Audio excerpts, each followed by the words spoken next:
Hi friends. ஒரு தையல் machine வீட்டில் இருந்தால் போதும். லேடிஸ் எப்படி வந்து வீட்டில் இருந்தே ஒரு பணம் சம்பாதிக்கிறதுக்கு பல வழிகள் இருக்குது. நான் எப்படின்றது சொல்கிறேன். இன்றைக்கி வந்து எல்லோரும் வந்து நியூ ட்ரெஸ் தான் போடுவாங்க. நான் வந்து எனக்கு எல்லாமே தெரியும். இருந்தாலும் ஆல்ட்ரு வேலையை நான் வேண்டாம்னு சொல்ல மாட்டேன். அதையும் நான் செய்வேன். சில பேர்த்துக்கு வந்து ஷர்ட்டு பேண்ட்டு இந்த மாதிரிலாம் ஆல்ட்ரு பண்ணுறது எப்படின்றது நிறைய பேர்த்துக்கு தெரியாமல் இருக்கலாம். ஆனால் நான் வந்து பிகினர்ஸ் கூட, அதாவது ஸ்டிச்சிங் மட்டும் தெரிஞ்சால் போதும், அவங்க எப்படி 10 ரூபாய் வீட்டில் இருந்து சம்பாதிக்கலாம் அப்படிங்கிறத வந்து நான் உங்களுக்கு இந்த வீடியோவில் நான் சொல்கிறேன். நான் இப்போ எனக்கு வந்து ஷர்ட்டு தான் வந்து ஆல்ட்ரு வேலைக்கு வந்திருக்கு. அதை வந்து எப்படின்றது நான் உங்களுக்கு காமிக்கிறேன்.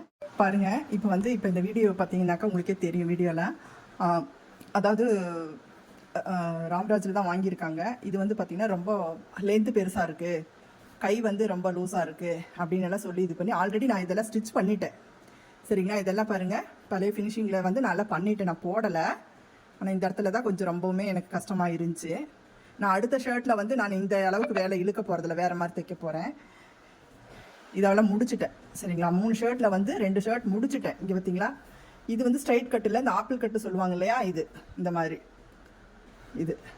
இந்த ஃபினிஷிங்கெல்லாம் கொண்டு வரது ரொம்ப கொஞ்சம் கஷ்டம்தாங்க. பாருங்க அப்படின்னு ஷர்ட் அடிச்சுட்டேன். இப்போ 3வது ஷர்ட்டில் தான் சரி வீடியோவே போடலாமே அப்படின்னு சொல்லிட்டு. இது பார்த்தீங்களா ரெடிமேட் ஷர்ட்டு எப்படி அடிச்சிருக்காங்க பாருங்கள். நல்லாவே இல்லை பாருங்கள். அவங்க கொண்டு வந்து கொடுத்தாங்க. இங்கே பாருங்கள் மேடம், கொஞ்சம் எல்லாம் எனக்கு கரெக்ட் பண்ணி கொடுங்க அப்படின்னாங்க. நான் வந்து இதை ஃபுல்லாக கட் பண்ணினாக்கா லென்த்து வந்து உங்களுக்கு வந்து கம்மியாயிடும், ரொம்ப ஷார்ட் ஆகிடும். அதனால பிரித்து விட போகிறேன். பிரித்து விட்டுட்டு நான் தைக்கும்போது உங்களுக்கு நான் காமிக்கிறேன். இங்கே பார்த்தீங்களா, தைக்கும்போது காமிக்கிறேன்.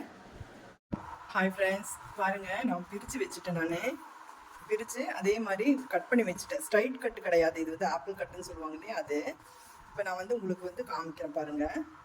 ஃபஸ்ட்டு வந்து பிகினர்ஸாக இருந்துச்சுனாக்கா சின்னதாக ஒரு ஃபோல்டு பண்ணிக்கோங்க. சரிங்களா? அந்த கொஞ்சம் ஒரு குதிரை அடக்கி வந்து ஃபோல்டு பண்ணிக்கோங்க.